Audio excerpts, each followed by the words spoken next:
হয় এরা শেখ হাসিনা দেশে ঢুকবে এরকম একটা কথা, হয়তো ওইরকম কোনো হাই ভ্যালু টার্গেট হিট করার জন্য ঢুকছে, অথবা কোনো বাংলাদেশে ঢুকে এবার ওখান থেকে বসে প্ল্যান করে ইন্ডিয়ান বর্ডার টর্ডার কোনো জায়গাতে একটা কিছু এটা করার উদ্দেশ্য কি হবে জানেন? ইন্ডিয়া হিট ব্যাক করলে কোথায় করবে? বাংলাদেশে করবে। মিসাইল মারলে কোথায় মারবে? বাংলাদেশে।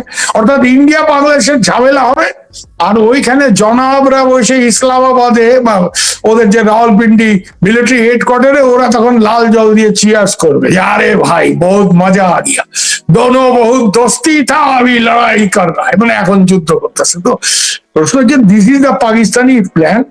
সো বাংলাদেশের যে কোনো শুভবুদ্ধি সম্পন্ন মানুষ, দেশপ্রেমিক মানুষের উচিত হবে এই সরকার উপর প্রবল চাপ সৃষ্টি করে যে পাইক কাদের সাথে দরব মরব বন্ধ। তারেক সাহেব 17 বছর লন্ডনে ছিলেন, উনি ওইখানে পাকিস্তানিদের সাথে ওনার কতটা দরব মরব এটা আমাদের লোকজন জানে, কারণ তারেক সাহেবের টিমের ভিতরে তো আমাদের লোকজনের তো কিছু লোকটক লাগাই রাখছিল। তো উনি পাকিস্তান এমবেসিতে ওইখানে ওই ব্রিগেডিয়ার এজাজ টেজাজ ওই ISS স্টেশন চিফ তাদের সাথে কোন জায়গায় বসে মিটিং করেন, কয় কাপ কফি খান, এগুলি আমাদের জানা। উই নো অ্যাবাউট হিজ, আমাদের ছবিও আছে জানেন তো। ইভেন ISI যে চিফ সে লন্ডন গেছে, জেনারেল সুজা পাশা, তার সাথে তারেক সাহেব মিটিং করছে। তারেক সাহেবের তার ওই আম্মুর বদভ্যসটা একটু পাক প্রীতি আর কি, বুঝছেন না? বেগম জিয়াও তো, আমি বলতে চাই না ভদ্রমহিলা আজকে নাই, হ্যাঁ ওনার প্রয়াত, মানে উনি প্রয়াত, তারপরেও বলতে হয় যে উনি তো কোনোদিন ওই জানজুয়া এফেক্টের ঊর্ধ্বে উঠতে পারেন না, আমরা সবাই জানি, আর বিশ্লেষণ করে বললাম। তো ওই পাকিস্তান পৃথিবী আম্মুর থেকে পুত্রেরও আছে, এবং তার জন্য উনি এইসব পাকিস্তানের লোক পাঠাচ্ছেন, উনি ইন্ডিয়াতে আসেনি, ইন্ডিয়াকে লেজে খেলেন। এখন উনি যেটা ভুল করছেন, উনি প্রথমে বলেছেন না আমি ইন্ডিয়া যাবো না, উই হ্যাভ প্রবলেমস, এই ABC, উনি যাবেন, আসবেন, ইন্ডিয়া প্রস্তুতি নিতেছে, এই যে লেজে খেলানোর ব্যাপারটা, এটা কিন্তু উনি ভুল করলেন। কারণ উনি কিন্তু বাংলাদেশে ফিরে আসছেন, তার আগে কিন্তু আমাদের লোকজনের সাথে লন্ডনে কয়েকবার উনি বৈঠক করছেন, এবং আমাদের ব্যাকিং নিয়েই উনি দেশে ফিরছেন। আমেরিকানরা ওনাকে খুব পছন্দ করে, মনে করার কোনো কারণ নেই। ওই উইকিলিক্সে দেখেন মরিয়ার্টি, যে ওই যে আমেরিকান যে ডিপ্লোমেট ছিল, যারা আমার অনেক বইন টইনরা ফাইল করে কালা জাহাঙ্গীর করতো, বিকজ ইজ এ মানে কালার্ড পার্সন। তো ওই লোক যে তারেক সম্বন্ধে কি রিপোর্ট দিয়েছিল, যে ইজ এ ক্লেপ্টোক্র্যাট, মানে চুরি করা তার একটা মানে মনোবৃত্তি প্রচন্ড, is a kleptocrat, is kleptocratic tendency, Bangladesh has been defrauded with millions of dollars. যাই হোক, এগুলি তারা বলছে ওই হাও ভবন টবন নিয়ে ইত্যাদি। তো আমেরিকা তো তার ইমেজ খুব ভালো না, তার বেগম রিসেন্টলি গেছিল আমেরিকাতে, আমি জানি, জুবেদা, কিন্তু তারেক সাহেব তো এখনো আমেরিকা। যাই হোক, আর প্রশ্নটা হচ্ছে এখন আমেরিকানরা, তারেক সাহেবের নানা সমস্যা আছে, তারেক সাহেব চীনে গিয়ে প্রকল্প আনছেন, এটা ভালো কথা যে বাংলাদেশের পরিকাঠামোগত উন্নয়নের জন্য উনি চীনের সাথে বিভিন্ন ডিল করার চেষ্টা করতেছে, কিন্তু এটাতে তো আমেরিকানরা খেপে যাচ্ছে, এবং আমেরিকানদের চাপেই প্রধানত উনি ব্রিক্সে আসবেন না, তার জন্য একটা ভূমিকা তৈরি করে ইন্ডিয়াতে আসবো না। আমরা এই খেলাগুলি বুঝি। প্রশ্নটা হচ্ছে উনি যে এইটা করতেছেন, এতে কিন্তু ব্রিক্সে উনি যদি না আসেন, আমরা না শুধু চীন, রাশিয়াও যথেষ্ট ক্ষিপ্ত হবে। রাশিয়ারও প্রজেক্ট আছে আপনি জানেন, রূপপুর ইত্যাদি। চীনের তো এতগুলি প্রজেক্ট যে চীন প্রমিস করছে, একটা প্রজেক্টও করবে না যদি বাংলাদেশ ব্রিক্স, এবং বিশেষ করে ওই যে চায়না মায়ানমার ইকোনমিক করিডোর যেটা ওরা এক্সটেন্ড করতে যাচ্ছে বাংলাদেশ, এটা যদি না করে, স্ট্র্যাটেজিক পারপাস সার্ভ নয়, চীনারা তাহলে বলবে no no the climate is not good for investment, ওরা ব্যাক আউট করে যাবে। আমি চীনাদের তো জানি, আমিও কলকাতা কুনমিং ফোরামে ছিলাম, যেটাকে বলে আপনার ট্র্যাক টু ডিপ্লোমেসি। আমার চীনেও বিস্তর যোগাযোগ আছে অনেক, মানে এরা মানে ওই আসল সময় ঠিক কাটে যাবে যদি ওদের মেইন পারপাসটা সার্ভ না হয়, স্ট্র্যাটেজিক পারপাস। এইসব অনেক কিছু আছে। এখন তারেক সাহেবের সমস্যা হয়েছে, সে সাম রাখবে না কুল রাখবে, আমেরিকারে খুশি রাখবে, না হলে আমেরিকা যদি সরকার ফেলা দেয়, হ্যাঁ আমেরিকার তো ওই যাদের দিয়ে শেখ হাসিনার সরকারের পতন ঘটেছিল, ওই ট্যান্ডলরা তো আছে, ওই সব এনসিপি, জামাত তামাত, শিবির টিবির, this people are there trouble making people. এরা নামে ইসলাম, কিন্তু এরা তো তলায় আমেরিকার সাথে খুবই ভালো যোগাযোগ রাখে।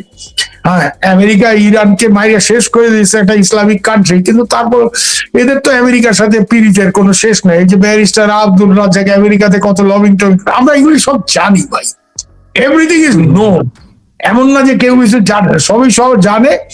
বাংলাদেশের মানুষকে আর একটু ওয়াকিবহাল করতে হবে যাতে এরা, আমাদের কথা হয়েছে কি, আমরা এটা বলবো না যে তারেক সাহেব ইন্ডিয়ার স্বার্থ দেখবে, তুমি তোমার দেশের স্বার্থ দেখো, তাইলেই ইন্ডিয়া খুশি। কেন ইন্ডিয়ার বাংলাদেশের সম্পর্ক এতটা নিবিড় যে বাংলাদেশের কোন নেতা বাংলাদেশের স্বার্থ যদি দেখে, সে ইন্ডিয়ার সাথে সদ্ভাব রাখতে বাধ্য, বাধ্য।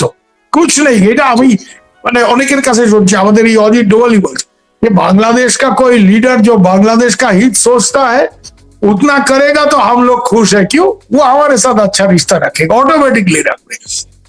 এই হচ্ছে ব্যাপার। এখন তারেক সাহেব কি করবেন না করবেন, অনেকে তো মনে করেন, আর আপনি আমার কথা না তো, এটা আমার বোন রুমিন ফারহানা এত বছর সে বিএনপির, উনি পার্লামেন্টে কি বলছেন, চাঁদাবাজি দিস দ্যাট, এগুলি তো সবাই জানে। এবং ও তো খবর না নিয়ে বলে না, she is a very solid মানে পার্লামেন্টেরিয়ান, খোঁজ খবর নিয়েই বলে। এগুলি যদি উদ্দেশ্য হয় যে 5 বছরে লুটপাট করে এমন টাকা করো, ওই হাওয়া ভবন করে 17 বছর ইংল্যান্ডের রাজার মতো থাকছে, এখন 4-5 বছরে লুটপাট করে এমন টাকা করো যে 25-30 বছর যতদিন বাঁচি ইংল্যান্ডে ডিউ কাউন্টের মতো থাকবো, ওইরকম রাজার মতো থাকবো, আর মেয়েকে ওইখানে রাজনীতিতে ঢোকাবো, ব্যারিস্টার মানুষ। হ্যাঁ, ডটার ইজ স্মার্ট, কিন্তু ডটার তো বাংলাদেশ কিছুই বোঝে টোঝে না, she is more familiar with the British situation. তো অনেকটা যেমন টিউলিপ সিদ্দিকী, রেহানার, শেখ রেহানার মেয়ে, ও ওইখানে রাজনীতি করছে। তারেক রহমান হয়তো মনে মনে যে বাংলাদেশে সব ভেজাল টেজাল এর মধ্যে, আচ্ছা মেয়েদের ওইখানে টাকা পয়সা তো আসে, বড় মাপের একটা লেবার বা কোনো পার্টিতে কনজারভেটিভ ডোনেশন দিয়ে মেয়ের কেরিয়ার সেট করে দেবে। এর জন্য বাংলাদেশের সাধারণ মানুষ, I am bothered about common people, কারণ আমি জানি বাংলাদেশের মানুষ এক তো হচ্ছে আমাদের একটা ধরেন বন্ডিং, হ্যাঁ, যে আমরা এক ভাষায় কথা বলি আমাদের লোক, আর বাংলাদেশের সাধারণ মানুষ খুবই ভালো। আমি আপনাকে বলতে পারি, অনেকে অনেক কথা বলে ঠিকই, এখন দেশে অনেক গন্ডগোল হয়েছে, কিন্তু আমার নিজের যে অভিজ্ঞতা, আমি দীর্ঘ 4-5 বছর বাংলাদেশে থেকে তো বিবিসি ছাড়ার পর কাজ করছি বিডি নিউজে। এই যে রিক্সাওয়ালা টালা 2 দিন রিক্সা চড়ছি, থার্ড ডেতে বলে ভাইজান দাওয়াত দিলে বাসায় আইবেননি, দাওয়াত খাইবেননি। আমি ওই রিক্সাওয়ালার বাসায় ওই বনানীর ওই রেল লাইনের ধারে বসতে, ওইখানে গিয়ে বসে দাওয়াত খাইছি। তো মানে বাংলাদেশের সাধারণ মানুষ খুবই ভালো, এবং বাংলাদেশের সাধারণ মানুষ ইন্ডিয়ার দুশ্মন না। এটার প্রমাণ কি জানেন? যেই দিন টুরিস্ট ভিসা ছাড়া হয়েছে, যে এখন টুরিস্ট ভিসা আবার দেওয়া হবে, 2 দিনের মধ্যে মানে 48 আওয়ার্স, 24 to 48 আওয়ার্স এর সাইকেলে 1,30,40,000 অ্যাপ্লিকেশন পড়ছে। ইন্ডিয়ার উপরে যদি এতই গোসা থাকে, এই যে ব্লগার টগার, এই যে সব চ্যাম্পিয়নরা যারা মনে করে তারা দেশে পতন ঘটেছে শেখ হাসিনা, এরা তো 2 বেলা ইন্ডিয়া বয়কট করো, অমুক করো, তমুক করো, এরপরেও 1 লাখ 1.5 লাখ লোক কেন ভিসা চাইতেছে? 2 দিনের মধ্যে অ্যাপ্লিকেশন। আমাদের লোকজন যারা ওইখানে আছে এমবেসি, তারা পাগল হয়ে যাচ্ছে, ইতনা কেসে হ্যান্ডেল করেঙ্গে।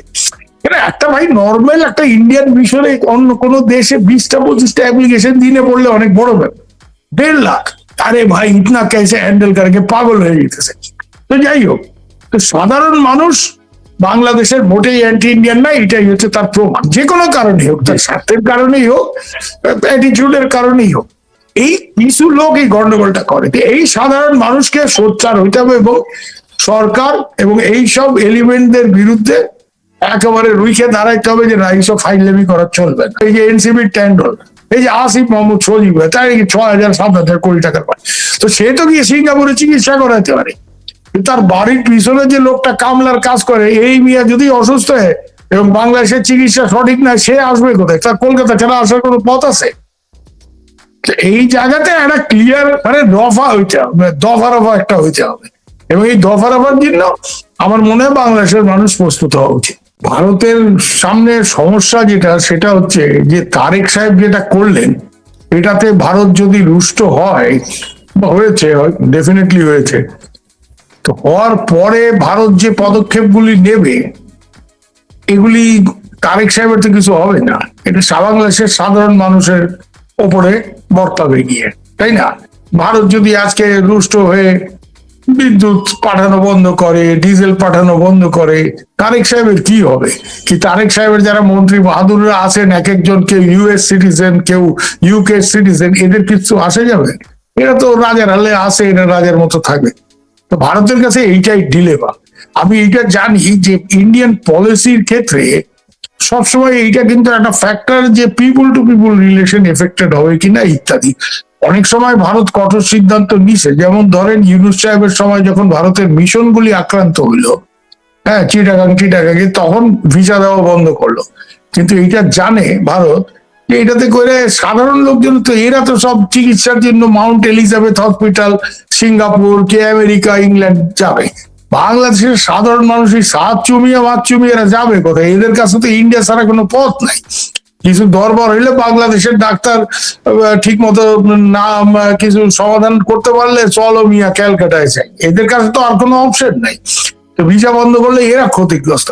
এইটা ইন্ডিয়ান পলিসি যারা মেকার্স তাদের কাছে সাজ্জাদ ভাই এটা বরাবরের প্রবলেম। আমি এটা জানি, এটা ফ্যাক্টর। কারণ আমি একটা ঘটনা আপনাকে শুধু বলি, এটা কিভাবে হয় এটা আমার নিজের দেখা, আমি খুব ক্লোজলি ব্যাপারটা জানি বলে বলতেছি। কিন্তু 2004-এ যখন মহিউদ্দিন চাচা, উনি নাই এখন, প্রয়াত মানুষ, তার আত্মার মাগফিরাত কামনা করি, হ্যাঁ, Mohiuddin Saheb, he was the mayor of Chittagong, এবং উনি ওখানকার বন্দর শ্রমিকদের ছিলেন। তো উনি এটা জানতে পারেন যে এখানে অবৈধ অস্ত্র টস্ত্র ঢুকবে, এবং এটা ওনার মুক্তিযুদ্ধ করার লোক, তো আমাদের মিলিটারি ইন্টেলিজেন্সে এখানে অনেক লোকজন ওনার চেনা ছিল, এদেরকে উনি জানান। এরা প্রথম প্ল্যান যেটা করছিল যে যখন মাল মশলা নামবে এই সময় আমাদেরও লোকটোক ঢুকবে দুই একজন, এবং মহিউদ্দিন সাহেবের ছেলেটেলেরা তাদের জায়গা মতো নিয়ে যাবে। যখন এই অস্ত্র শস্ত্র গোলা বারুদ অফলোড হচ্ছে তখন এরা রকেট ফায়ার করে পুরো জায়গাটা ব্লাস্ট করে উড়ায় দেবে। This was the first plan, এবং এটা টিপিক্যাল মিলিটারি প্ল্যান। মিলিটারি সবসময় টোটাল এলিমিনেশনে বিশ্বাস করে যে কোনো জায়গায়। হ্যাঁ, তো এইটা কিন্তু এটা তো ভারতবর্ষ, এটা তো পাকিস্তান না যে আর্মি একটা অ্যাকশন করে দিল পরে প্রাইম মিনিস্টারকে জানায় না, বাদ মে ওয়াজির আজম কো ইত্তেলা করেন, এটা ইন্ডিয়াতে চলে না। ফরেন টেরিটরি কোনো হার্ড অপারেশন ক্যাবিনেট কমিটির ক্লিয়ারেন্স ছাড়া এটা সম্ভবই না। Cabinet committee on security affairs, সিসিএসএ ক্লিয়ারেন্স নেই হয় তো নেই হোগা। এইটা ক্যাবিনেটের ওই জায়গাতে যায়। তখন প্রধানমন্ত্রী অটল বিহারী বাজপেয়ী, প্রথম প্রশ্ন উনি আর্মি চিফ যখন প্রেজেন্ট করতেছে যে দিস ইজ দি প্ল্যান, उन्हीं बोल रहे हैं जनरल साहब ये जो आप लोग हमला करेंगे इसमें कितना लोग मारा जाएगा, कैजुअलिटी कितना होगा। তো বলছে ওইখানে বন্দর শ্রমিক যারা এইসব মালটাল অফলোড করছে 200-400 লোক যদি থাকে এবং এত বড় এক্সপ্লোশন হয়, কারণ এক তো রকেট মারবে, তারপরে আবার ওই মধ্যে যে গোলা বারুদ ওগুলি ফাটবে, তো বিরাট এক্সপ্লোশন হবে একদম, ওইখানে প্রচুর 200-300 লোকও মারা যেতে পারে। বাজপেয়ী বললো ইয়ে নেই হো सकता। এরা সবাই চমকায় উঠছে। বাজপেয়ী তো ঠান্ডা টাইপের মানুষ, কবিতা টবিতা লিখতেন, অন্যরকম লোক, ইমোশনাল। বলে ইয়ে নেই হো सकता। কেন? बोले जी बांग्लादेश का गवर्नमेंट के साथ हमको प्रॉब्लम है, but that does not give me the right to kill 200-300 innocent Bangladeshi. ये नहीं हो सकता। Typical Indian psychology. এই জন্য অনেকে ইন্ডিয়াকে সফট বলে মনে করে যে পাকিস্তান যেটা করতে হবে 200 লোক মারে যাবে, কোই বাত নেই, হামলা কর দো। ইন্ডিয়াতে পলিটিশিয়ান, যেহেতু এটা পলিটিক্যাল গভর্নমেন্ট, বলে নেই নেই নেই ইয়ে নেই হো सकता। তারপরে এটা অন্য অনেক বড় কায়দা করে, মানে প্ল্যান্ট করে খবর, যাতে করে বাংলাদেশের নিজের পুলিশই জানতো না, যে তাদের বলা হলো যে ইন্ডিয়া থেকে আওয়ামী লীগের জন্য অস্ত্র আসতেছে। কেন? তখন আওয়ামী লীগ হুঙ্কার দিছে যে 1 মাসের মধ্যে সরকার ফেলাই দেবো, আব্দুল জলিল সাহেব। এটা একটা মানে সেলফ গোলের ব্যবস্থা করে অন্যভাবে ব্যাপারটাকে আটকানো হইলো। কিন্তু বাজপেয়ী সে পরিষ্কার বলতেন যে হামলা ইয়ে সব নেই চলেগা, 200-300 লোক মারে যায়। এটা একটা এত সব বলার একটাই কারণ, যে এই যে ইন্ডিয়া, আপনি যেটা বললেন না যে ইন্ডিয়া কি করবে, ইন্ডিয়া রুষ্ট হয়ে একটা সিগন্যাল ইন্ডিয়া অলরেডি দিছে। বিদ্যুৎ যেটা দেয় এটার দাম বাড়াইছে, কেন? দামটা তো পরিশোধ করে সরকার, এই জন্য দামটা বাড়াইছে। কিন্তু এখনো বলে নাই যে হাম বিজলি নেই দেঙ্গে, ইচ্ছা করলেই বলতে পারে, এবং অনেক কাজে কারণ করেই বলতে পারে। ডাইরেক্ট বলারও দরকার নাই যে আমরা বিদ্যুৎ দেওয়া বন্ধ করলাম, বলবে যে গ্রিড মেনটেনেন্স এর জন্য, হ্যাঁ গ্রিড মেনটেনেন্স হোগা ইসিলিয়ে বিজলি দেনা মুশকিল হয়, এরকম একটা কিছু বলে দিল। কিছু বলার আছে কারো? এখন তো বাংলাদেশের ইঞ্জিনিয়াররা এসে চেক করবে না, ইচ্ছে করলেই করতে পারে। কিন্তু ওই যে উদাহরণ में बहुत मुश्किल होगा, बांग्लादेश का आम जनता को प्रॉब्लम होगा। তো এইসব কারণে এক্ষুনি এই ধরনের পদক্ষেপ হয়তো নেবে না, এবং এইটারই সুযোগ কিন্তু ভারতের যারা ধরেন বিরোধিতা করে তারা এই সুযোগটা নেয়। তারা এটা জানে পাকিস্তানের লোকজন বলে আরে ভাই এ লোক বহুত নরম দিল কা আদমি হ্যায়, হ্যাঁ এই সুযোগটা এরা নেয়। বাংলাদেশেও, আর এখন তো বাংলাদেশে পাকিস্তান পন্থীদের রমরমা, তারাই সব লম্প জম্প। আপনি দেখেন না 2 দিন পর পর আপনার ডিজিএফ এর লোক পাকিস্তান যাইতেছে। আমি একটা প্রশ্ন শুধু করতে চাই, বাংলাদেশ গত কয়েক বছরে, বিশেষ করে শেখ হাসিনা যে লম্বা শাসনকাল, অনেক সমস্যার কথা অনেকে বলে, we have also been very critical. হ্যাঁ, এই দরবেশ টরবেশ, এই যে সালমান রহমানদের 2 নম্বরই কাজকর্ম, এগুলি তো আমরাও প্রতিবাদ করছি, তো দলের ভিতর থেকে তো প্রতিবাদ আসছে, তাই না? তো এগুলি তো আমরা লেখালেখি করছি, তাই জন্য এভরিথিং ওয়াজ ফাইন এটা বলবো না, কিন্তু এইটা তো ঘটনা ভাই, যে পরিসংখ্যান তো একটা কাহিনী তুলে ধরে। পরিসংখ্যান যেটা, সেটা হচ্ছে যে বাংলাদেশের যে অগ্রগতি, এটা অনস্বীকার্য। বাংলাদেশ, পাকিস্তান তো ছেড়ে দেন, Pakistan is a failed state.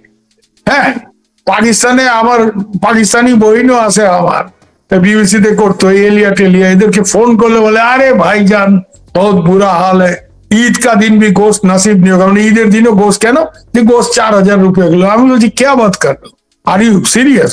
বলে দাদা কই বাপ সে মজাক করকে क्या फायदा, তোমার সাথে মস্করা করতেছে নাকি? তো এই হচ্ছে পাকিস্তানের অবস্থা আজকে। সিম্পল একটা এক্সাম্পল দিই, ডলার পিছু ভারতের টাকা হয়েছে প্রায় 90-95, বাংলাদেশের হয়েছে 120, 22, 25 এর মধ্যে ভ্যারি করে। পাকিস্তান 279। প্রত্যেকটা ব্যাপারে পাকিস্তান থেকে তো বাংলাদেশ অনেকটাই আগাইছে, প্রত্যেকটা ব্যাপারে ভারতের থেকেও বেশ কিছু ক্ষেত্রে, যেগুলি ওই যে ইন্ডিসেস অফ হিউম্যান ডেভেলপমেন্ট, যেগুলি ইউএনডিপি যে ফ্যাক্টর গুলি ধরে, এগুলিতে বাংলাদেশ ভারতের থেকেও আগাই গেছিল, ভারতের থেকে ম্যাটারনাল মর্টালিটি ইত্যাদি ইত্যাদি, হ্যাঁ, বার্থ কন্ট্রোল, এইসব ব্যাপারে বাংলাদেশ যথেষ্ট অগ্রগতি করছিল, এবং it was heading towards a modern state. এই জায়গাতে ইউনুস সাহেব আইসে এই যে পুরো ব্যাপারটা গন্ডগোল করলো।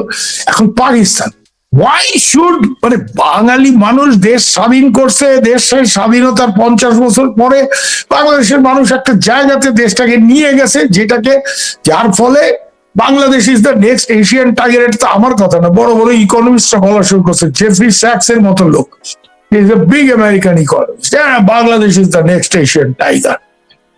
এবং এটা বলতেছে, মানে তার মেইনলি কিন্তু সোশ্যাল ইন্ডিকেটর ডেভেলপমেন্ট দেখে, ইকোনমির দিক থেকে দেখতে গেলে বাংলাদেশের যেটা সবথেকে বড় প্রবলেম, বাংলাদেশের 2টা মেইন মানে ফরেন এক্সচেঞ্জ আর্নিং সেক্টর, তাই তো এটার জন্যই বাংলাদেশের অর্থনীতি মানে একটু বলিষ্ঠ জায়গা যাওয়ার একটা সুযোগ। One is garment industry, readymade garments, হ্যাঁ, আরেকটা হচ্ছে রেমিটেন্স। এইখানে এখন রেমিটেন্স মানে কি, রেমিটেন্স মানে তার মানে কি, Bangladesh is a working class economy.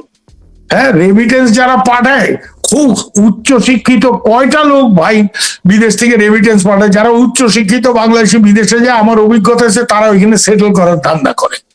হ্যাঁ, এবং তারা দেশে খুব একটা টাকা পাঠায় না, তারা ওইখানে প্রপার্টি দিস, খলিল সাহেবের মতো লোকজন, যে গেছি একটু বাংলাদেশের চাকরি করতে, আমেরিকান সিটিজেনশিপ দিস দ্যাট। হ্যাঁ, উনি তো খলিলুর রহমান আর নাই, উনি রজার খলিল টলিল হয়ে, মানে একটা সাহেব ভাব। কিন্তু বাংলাদেশের কারা দেশের টাকা পাঠায়, এই লোকগুলি হচ্ছে মোস্ট প্যাট্রিয়টিক, এরা হচ্ছে সত্যিকারের দেশপ্রেমিক, এবং এরা বাংলাদেশের বাইরে কিছু চিন্তা করে না। হ্যাঁ, বিদেশে গিয়ে চাকরি করছে, বাংলাদেশে কাজকর্ম নাই, এই সাতচুমিয়া মাতচুমিয়ারা আরব শেখদের বেতের বাড়ি খায় ওই লিবিয়ার মতো মরুভূমিতে 12 ঘন্টা 14 ঘন্টা ধরে কাজ করে, এবং কিছু টাকা যখন জমে, চাষা দেশে একখানি জমি রেখো পাঠাই দিলাম, এই টাকাটা পাঠাইলাম। দিস আর দ্য পিপুল যারা মেইনলি রেমিটেন্সটা পাঠায়, তাই তো। This is a working class economy, এবং এই ওয়ার্কিং ক্লাসই হচ্ছে বাংলাদেশের আসল শক্তি। কেন এই ওয়ার্কিং ক্লাস বাংলাদেশের উপর ভরসা আছে বলেই তারা বাংলাদেশের ব্যাংকিং সিস্টেমে টাকাটা পাঠাইতেছে, কি দেশে টাকাটা পাঠাইছে যেমনি পাঠায়। আর বাংলাদেশের যারা সোকল্ড এলিট, এই দরবেশের মতো বদমাইশ নকল দরবেশ, এরা টাকা পয়সা বিদেশে পাচার করতেছে। হ্যাঁ, এবং শিক্ষিত লোক যারা গেছে তারা হয়তো 2 নম্বরে কিছু করছে না, কিন্তু তারা ওইখানে সেটেল টাউন করে, তারা আবার ওইখানে সেটেল করে মাঝে মাঝে যখন দেখেন যে বিলাতে আর খুব একটা লাভ টাভ হয় না, রাজনৈতিক একটা আকাঙ্ক্ষা জন্মায়, তো টাকা পয়সা, তখন রজার খলিলের মতো দেশে এসে মাথা পড়ে দিয়েছে। তো যাই হোক, দিস ইজ আর রিয়ালিটি। তো এইখানে দাঁড়ায়, যেহেতু primarily Bangladesh still a working class economy, এবং 1-2টা সেক্টর উন্নতি, এটার ফলে বাংলাদেশ অনেকটা আগাইছে। ইকোনমির থেকেও বাংলাদেশের রিয়েল অগ্রগতিটা হয়েছে কিন্তু সোশ্যাল সেক্টরে, এবং সোশ্যাল ইন্ডিকেটরস গুলি দেখবেন বাংলাদেশের খুব ডেভেলপ। এই জায়গাতে পাকিস্তানের সাথে দরমরম করে যেই দেশ বাংলাদেশে এত বড় হত্যাকাণ্ড চালাইছে, মহিলাদের বেইজ্জত করছে, এই লোকজন এই দেশের সাথে কি পাওয়ার আছে মানে বাংলাদেশের, আমি তো এটা বুঝি না, আমার মাথায় দেয় না। আর তোমার JF-10 ফাইটার জেট টেট কিনতে যদি হয় চীনের থেকে কেন, ওয়াই পাকিস্তানে যেটা ম্যানুফ্যাকচার জেট, এগুলি মানে অনেক সমস্যা আছে। যাই হোক, এগুলি রেগুলার অ্যাক্সিডেন্ট হয়। আমি আপনাকে ডিটেল ফ্যাক্ট ফিগার দিতে পারি, কারণ আমি সামরিক বিষয়টা ক্লোজলি ফলো করি। তো সাজিদ ভাই, মূল কথা হয়েছে যে এই যে বাংলাদেশে কিছু ছাগলের তৃতীয় বাচ্চা থাকে না, যারা লাভ দিতে থাকে পাকিস্তান পাকিস্তান, এই ছাগলের তৃতীয় বাচ্চাদের কাছে আমার একটাই প্রশ্ন, যে পাকিস্তান থেকে মিয়া তোমার পাওয়ার কি আছে? পাকিস্তান থেকে তোমার পাওয়ার কিছুই নাই। হ্যাঁ, কিছু কিছু লোক ডাক্তার বলে, আবার ব্লগিং করে, বড় বড় কথা বলে ভারতে কেন চিকিৎসা করে, পাকিস্তানে। আরে পাকিস্তানের লোক মিয়া এখানে এসে চিকিৎসা করে। আমি আপনাকে একটা রিল পাঠাই দেবো। পাকিস্তানের এক মহিলা, সে বলতেছে সেদিন যে আমার বাচ্চা একদম মানে ইয়ে হয়ে গেছিল, আউট অফ মানে কোনো হোপ চাইলে কোনো আশা ছিল না, ভারতে গিয়ে চিকিৎসা করছি। আমাদের যাওয়ার আগে বলেছে ও দুশ্মন কা মূল খেয়ে, মানে এটা শত্রু দেশ। কিন্তু ওইখানে যাওয়ার পর ডাক্তার নার্স সবাই এমন ভাবে দেখাশোনা করছে, আমি তো আর এটা বিশ্বাস করি না, আমাদের লোকজন যেসব প্রচার করে। এবং আমার ছেলে এখন সুস্থ, সে স্কুল ছেড়ে কলেজে পর্যন্ত উঠছে, যা আমরা ভাবছিলাম যে খরচের খাতায়। তো পাকিস্তানের লোক নিয়ে এখানে চিকিৎসা করতে আসে, তোমরা কি এবার পাকিস্তানে ওই দুই ব্লগার আমেরিকার নোট খায়, পাইকাদের নোট খায়, ওই বিলাত থেকে বসে, প্যারিস থেকে বসে চিৎকার করতেছে, তোমরা যাও তাহলে পাকিস্তানে। এগুলি কোনো প্র্যাকটিক্যাল কথা না, বুঝছেন? এগুলি হচ্ছে একটা অ্যান্টি ইন্ডিয়ান ইকোসিস্টেম বাংলাদেশে আছে। হ্যাঁ, এই বাপের চিকিৎসার জন্য তখন ইন্ডিয়ান ভিসা নিতে লুকায় এসে এরে ওরে পাঠায় দালালের দিয়ে, ইন্ডিয়ান ভিসা নিয়ে ইন্ডিয়াতে আসবে, লুকায় চুরে আসবে, বাইরে বলবে দিল্লি না ঢাকা, দিল্লি না। আরে হারামজাদা, দিল্লিও থাকবে ঢাকাও থাকবে, because both countries need each other. ইন্ডিয়ার বাংলাদেশের একটা অদ্ভুত সিনার্জি কি আছে, দুজনেরই দুজনকে প্রয়োজন। ইন্ডিয়ার কেন প্রয়োজন? ইন্ডিয়ার কোনো মেটেরিয়াল কারণে প্রয়োজন না, একটা কারণে স্ট্র্যাটেজি, যে বাংলাদেশের ভিতর দিয়ে যদি নর্থ ইস্টের সাথে যোগাযোগটা হয়, আমাদের একটু খরচপত্র কমে যায়। কোনো সময় সম্ভাবনা নাই চীনের সাথে কোনো বড় ঝামেলা টামেলা হইলে শিলিগুড়ি করিডোর দিয়ে যাওয়ার রাস্তাটার উপর আমাদের নির্ভরশীলতাটা কমে যাবে, বাংলাদেশের ভিতর দিয়ে আমরা যাতায়াত করি। এই কানেক্টিভিটি 1 নম্বর। 2 নম্বর হচ্ছে যে বাংলাদেশের ভূখণ্ড ব্যবহার করে যাতে ভারতের বিরুদ্ধে, যেটা ধরেন মানে পাকিস্তানের আমলে হইতো কি পরে বেগম জিয়ার আমলে হতো, এই আলফা টালফা ওইখানে শেল্টার পাইছে, ওইখান থেকে ইন্ডিয়াতে এসে গোলমাল করা, এই যে 10 ট্রাক অস্ত্র, তার মধ্যে একটা বড় সংখ্যা আলফার চিহ্ন আসছিল। বাংলাদেশের ভূখণ্ড ব্যবহার করবে না, সিকিউরিটি কনসার্ন। তো বাংলাদেশের ভূখণ্ড আজকে পাকিস্তানিরা ব্যবহার করে যদি ইন্ডিয়াতে কোনো গন্ডগোল করে, ইন্ডিয়ার সাথে বাংলাদেশের ঝামেলা লাগবে। পাকিস্তানিরা কিন্তু ওইখানে বসে এমনিতে ইসলাম, কিন্তু পাকিস্তানি জেনারেল সাহেব তো একটু বোঝেনি তো, লাল জল টল ভালোই পান টান করে। ইয়াহিয়া খান সাহেব ব্ল্যাক ডগ খাইতে খাইতে আর নূরজাহানের নাচ দেখতে দেখতে অর্ধেক দেশটা হারিয়ে ফেললো। এই তো পাকিস্তানের জেনারেল, এই আর্মি। হ্যাঁ, 90,000 লোক জাইঙ্গা বইরে, আমি খারাপ কথা কইতেছি মানে কবিল্লার ভাষায়, 90,000 লোক তো জাইঙ্গা বইরে অস্ত্র সারেন্ডার করে হাত তুলে দাঁড়াইছে। This is Pakistan army, what do you expect from this people? তো আজকে বালুচিস্তান সামলাইতে পারতেছে না, খাইবার পাখতুন, ইভেন পাকিস্তানি কাশ্মীরে ভেজাল লাগছে।